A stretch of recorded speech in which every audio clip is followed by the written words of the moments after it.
یہ سوالات جن علماء کرام نے تیار کیے، اراکین اسمبلی کی جن علماء کرام نے یہ سوالات تیار کرنے میں مدد کی، ان میں سے ایک مولانا ابراہیم کون سے ہوں گے؟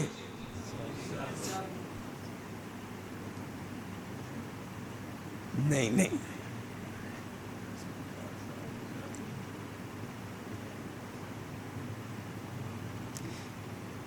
بتائیں کون سے ہوں گے؟ مولانا ابراہیم، اتنا نام میں نے بتا دیا ہے،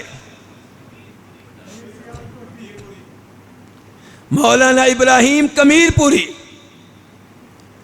ایک بریلوی رکن اسمبلی نے ان سے مدد لی کہ آپ مجھے بتائیں کہ میں کون سے سوالات پیش کروں.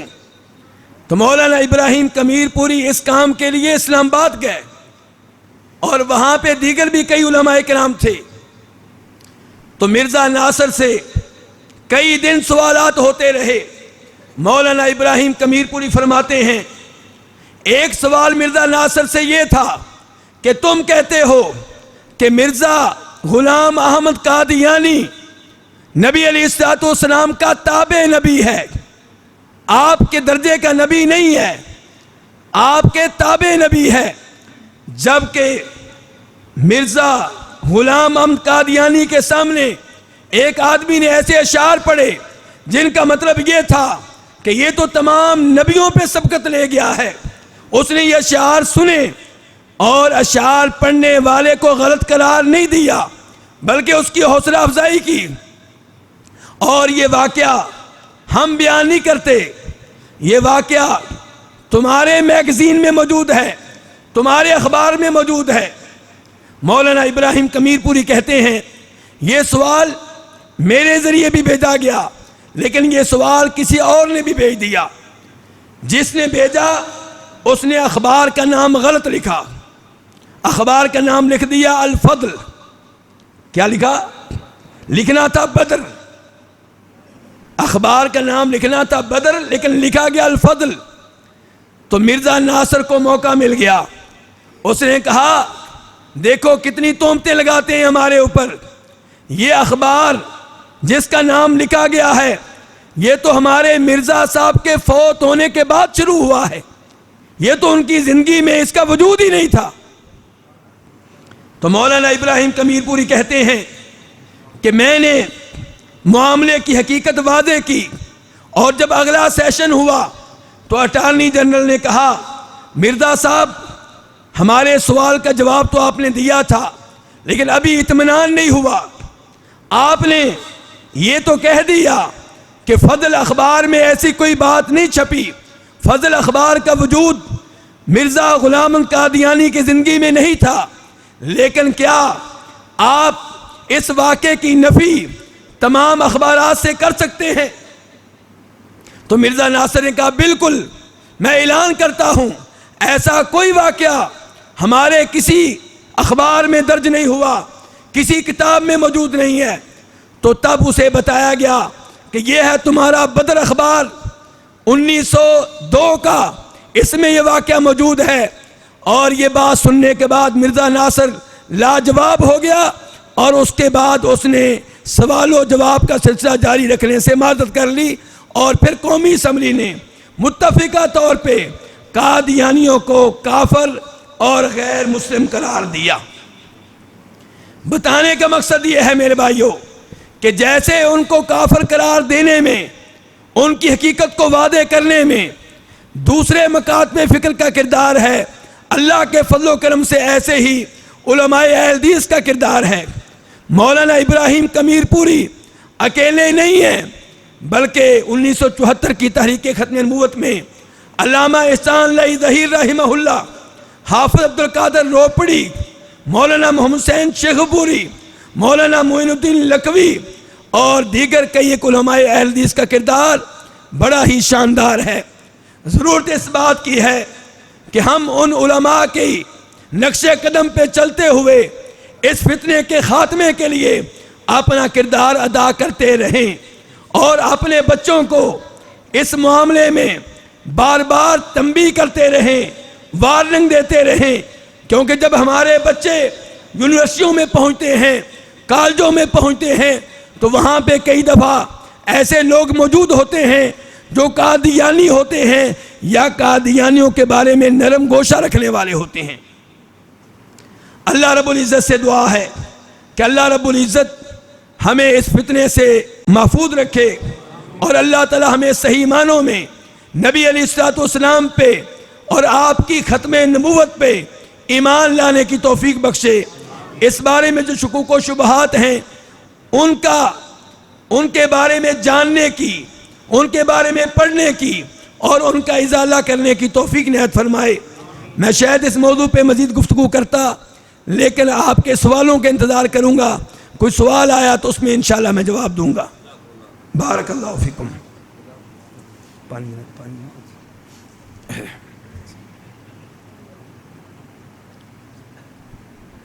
کے حوالہ سے بڑی علمی اور اسلامی مشورہ فرما رہے تھے۔ انشاءاللہ العزیز ایک یا دو اشعار پیش کروں گا ختم نبوت کے حوالہ سے۔ جو تو ختم نبوت کا دفاع کرنے کے لیے تشریف فرمائے محبت کے ساتھ سماعت فرمائے گا کہ ہر دور میں ہر حال میں حق بات کریں گے، ہم ختم نبوت کا ہی پرچار کریں گے۔ ہر دور میں ہر حال میں اظہار کریں گے، ہم ختم نبوت کا ہی پرچار کریں گے۔ ہر دور میں ہر حال میں اظہار کریں گے، ہم ختم نبوت کا ہی پرچار کریں گے۔ مرزا تو بس فقط حبس کا تھا مسافر، مرزا تو بس فقط حبس کا تھا مسافر، ایندھن ہے جہنم کا وہ مردود ہے کافر۔ مرزے کا ہر ایک دور میں انکار کریں گے، ہم ختم نبوت کا ہی پرچار کریں گے۔ ہر دور میں ہر حال میں اظہار کریں گے، ہم ختم نبوت کا ہی پرچار کریں گے۔ یوں ختم نبوت کو بھی منوایا ہے ہم نے، قانون اسمبلی سے بھی منوایا ہے ہم نے، توحید رسالت شہ افراد کریں گے، ہم ختم نبوت کا بھی پرچار کریں گے۔ ہر دور میں ہر حال میں اظہار کریں گے، ہم ختم نبوت کا بھی پرچار کریں گے۔ ہاتھوں کو بلند کر کے، ہاتھوں کو بلند کر کے، ہر دور میں ہر حال میں اظہار کریں گے، ہم ختم نبوت کا بھی پرچار کریں گے۔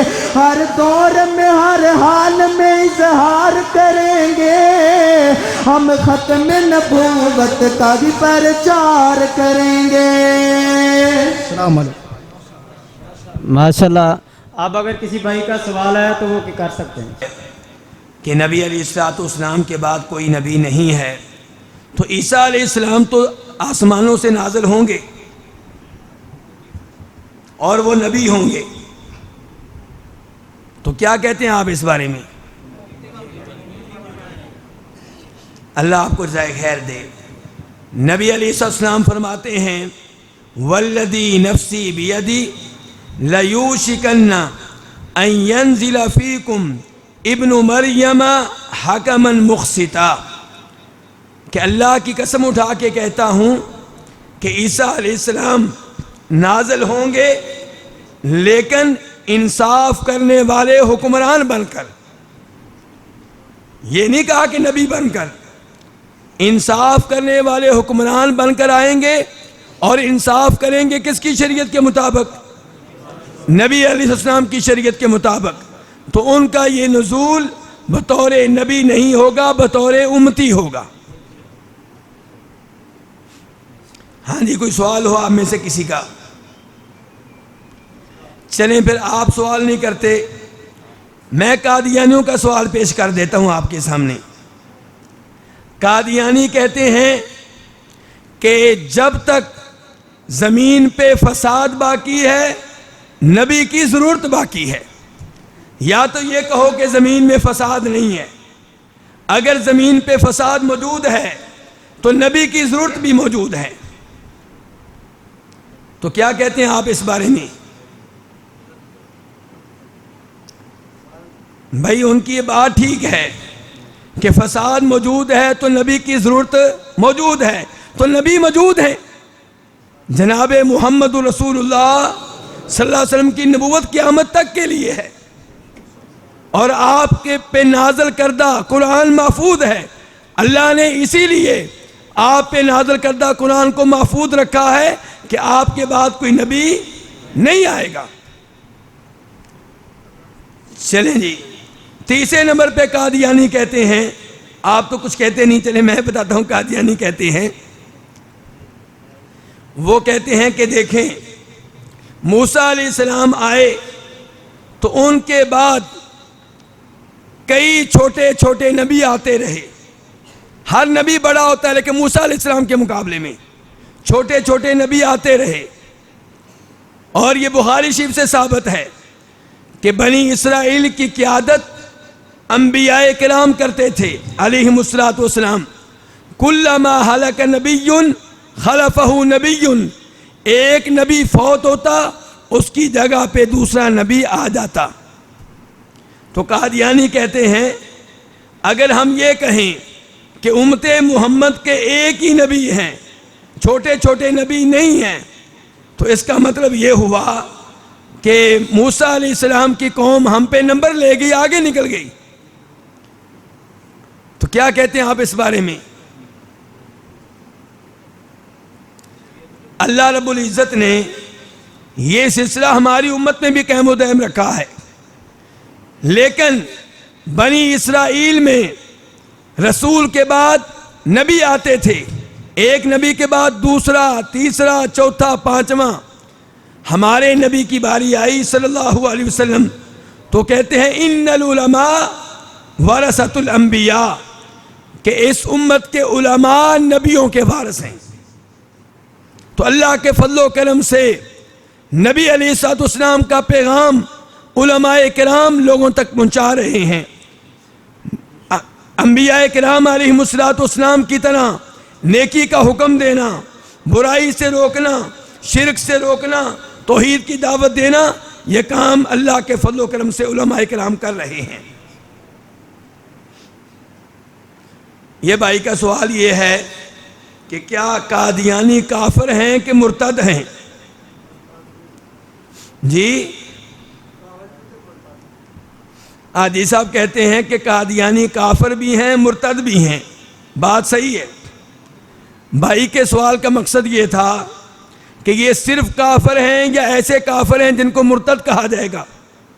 تو میرے علم کے مطابق یہ مرتد قسم کے کافر ہیں، کیونکہ ہمارے نبی کا کلمہ پڑھتے ہیں، قرآن پہ ایمان لاتے ہیں تو مسلمان ہوتے ہیں. اگلے علم ہیں جب مرزا غلام قادیانی کو نبی مانتے ہیں تو کافر ہو جاتے ہیں، مرتد ہو جاتے ہیں.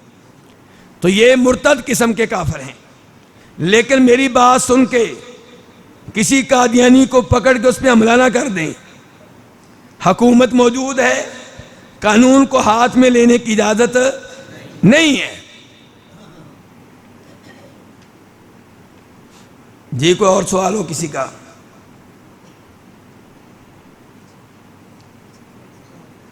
جی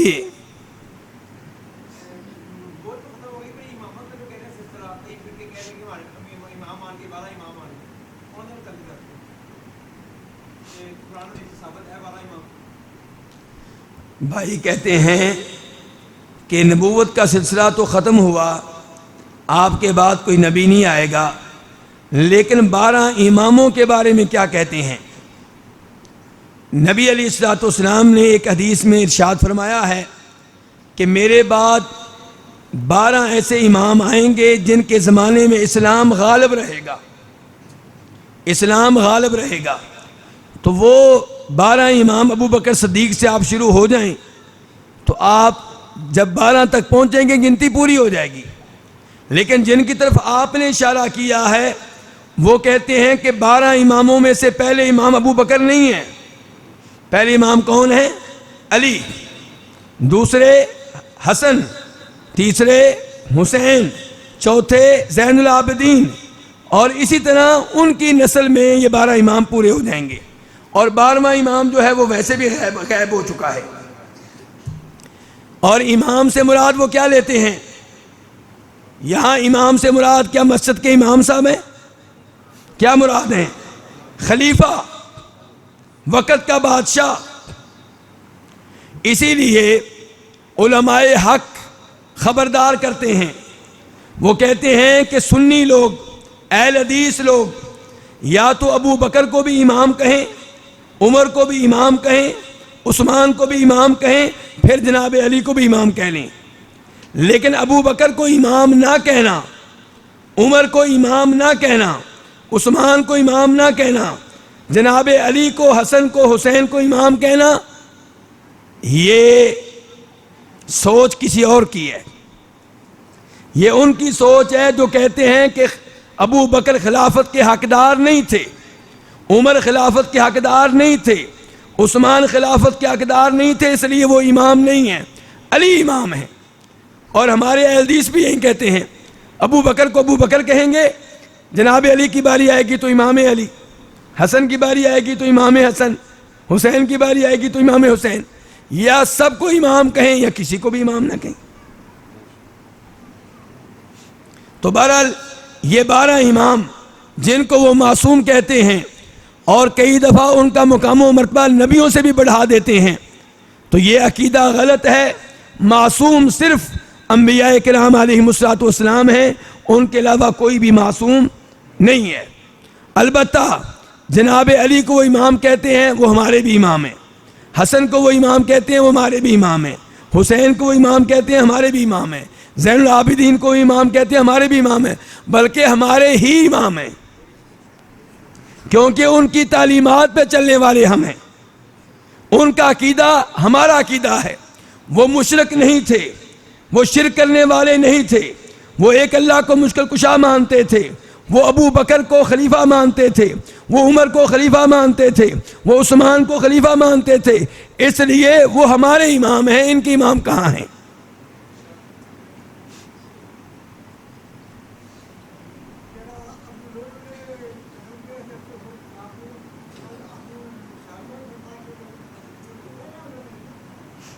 میں سمجھ نہیں سکا کیا سوال ہے. ہاں یہ اتنی مجھے بھی سمجھائیے، آگے کیا ہے سوال، کیا ہے؟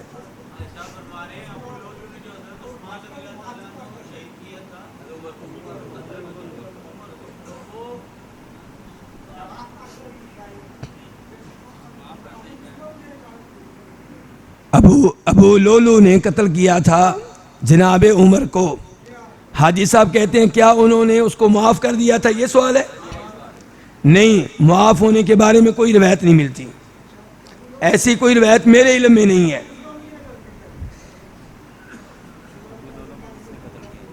ابو لولو کو کس نے قتل کیا تھا؟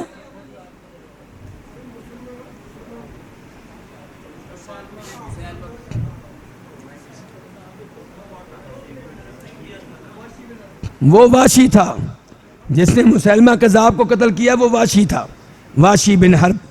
جی جی شیخ عبد القادر جیلانی رحمہ اللہ کے بارے میں پوچھ رہے ہیں. جی ہاں، وہ رفع الیدین کیا بھی کرتے تھے اور ان کی کتاب میں تذکرہ موجود ہے رفع الیدین کا. ان کی کتابیں، ان کا ترجمہ ہم نے نہیں کیا، انہوں نے کیا ہے. ان کی کتابیں ایک غنیۃ الطالبین ہے اور کئی کتابیں ہیں.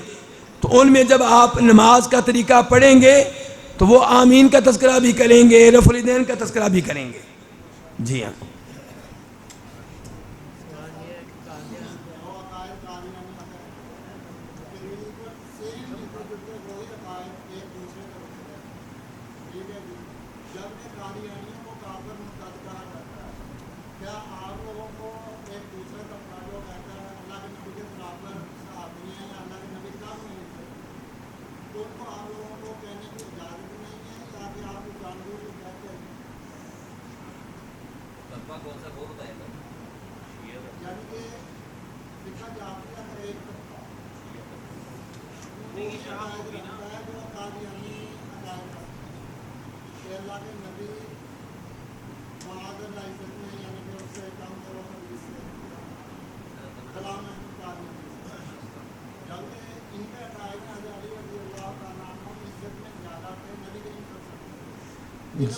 دیکھیں جو یہ دعویٰ کرے کہ انبیاء کرام علیہم الصلوۃ والسلام سے بڑھ کر کسی اور کی شان ہے، کسی اور کا مقام ہے، تو وہ مسلمان نہیں ہے، بس بات ختم. جی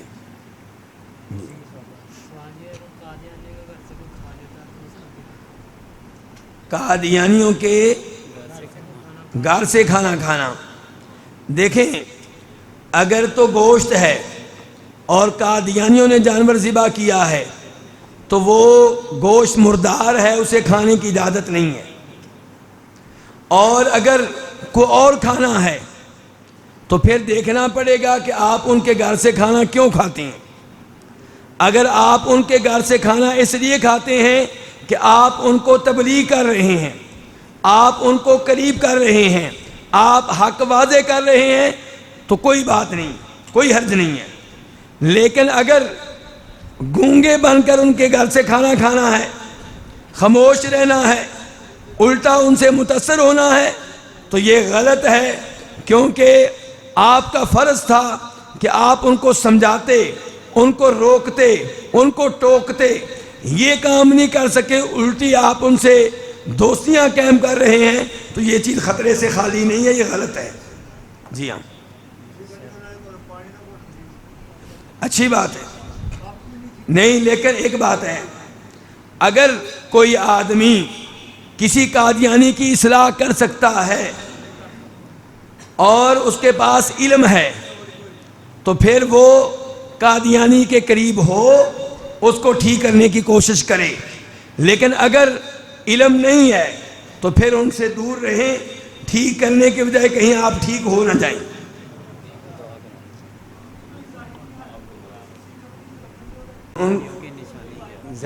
ان کی ظاہری نشانی میں تو نہیں جانتا. نہیں، ظاہری نشانی جو نماز کے بغیر ہی نظر آ جائے، وہ کہہ رہے ہیں نا، ایسی کوئی نشانی میں نہیں جانتا، میرے علم میں ایسی کوئی نشانی نہیں ہے.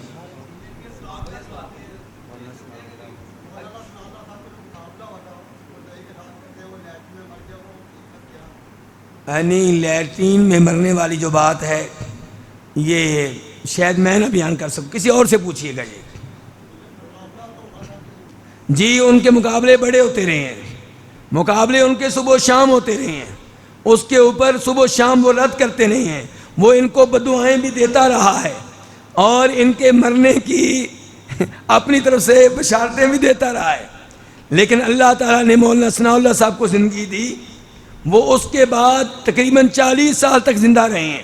وہ پہلے مرا ہے، یہ بعد میں فوت ہوئے ہیں، تو اس لحاظ سے وہ جھوٹا قرار پاتا ہے. لیکن لیٹرین میں مرنے والی جو بات ہے یہ شاید میں اچھے طریقے سے بیان نہ کر سکوں، آپ کسی اور سے پوچھئے گا.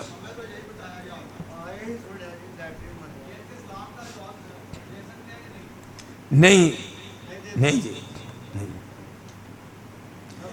اللہ رب العزت سے دعا ہے اللہ تعالیٰ آپ لوگوں کا تشریف لانا بیٹھنا قبول فرمائے. اللہ تعالیٰ ہم سب کو جب موت دے تو ایمان پہ دے، اسلام پہ دے، توحید پہ دے، عقیدہ ختم نبوت پہ دے.